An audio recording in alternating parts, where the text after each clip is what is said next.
back to the email. You'd also, or actually, I think it was a previous conversation we had. You'd mentioned that the BLM currently has employees that own the company that buys and sells correct. claims? Yeah, there was a gentleman, one of my competitors that came out, and he hasn't been doing it very long. He's retired, I don't know if he's retired, but he used to work for the Ada County Sheriff's Department. When I'm pulling case files to see what mining claims are out there, to see which areas might be open or not open, I will pull other people and review other people's case files. And when they're breaking the law, they're not following the Code of Federal Regulations, and I will bring that to the BLM's attention. And unfortunately, with his work, I was constantly bringing stuff to the BLM in regards to his stuff.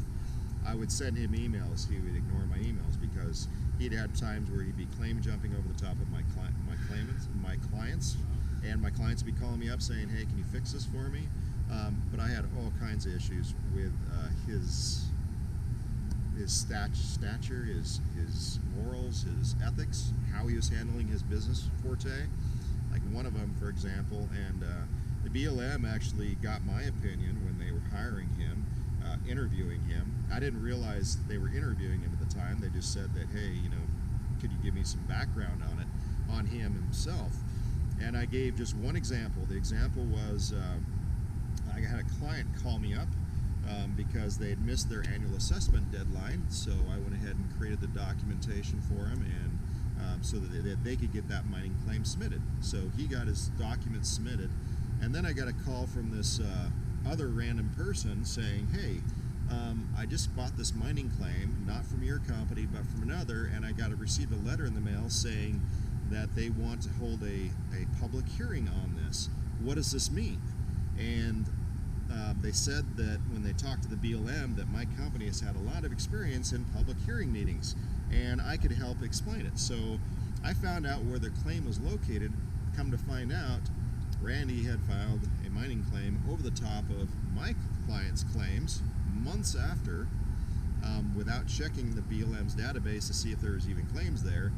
Then, within a week of him creating it, he turned around and sold it. And the problem was, and the reason they could request a hearing, it was located in what's called a power site withdrawal. Power site withdrawal means they must wait 60 days because the claim isn't even valid until it goes through what's called a FERC review.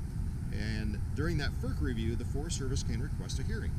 So he wound up selling it during the FERC review, and the claim wasn't even considered legitimate and hadn't even been technically approved yet. It actually says on the form when you submit a claim like that you cannot mine on it, you cannot prospect on it until we get a decision back from FERC.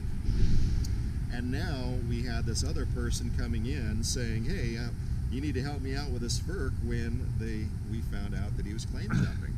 And the people that acquired that claim from, the name of the company was Mining Claims LLC, wouldn't get back to this client of theirs, and so I had to wound up dealing with their frustration because they bought a claim that was not valid and claim jumping over the top of somebody else. Oh, wow. So, and had issues with the legal description and whatnot from the claims. So.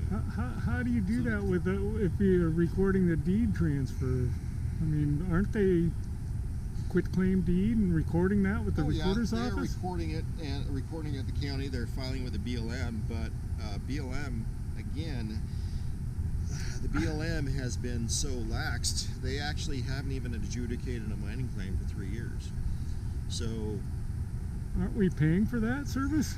Well, you would think we're paying for that service. Unfortunately, when you look at the amount of capacity that we have here in Idaho, the amount of claims, technically the staffing should be so big to handle the volume, but they don't have the staffing for it.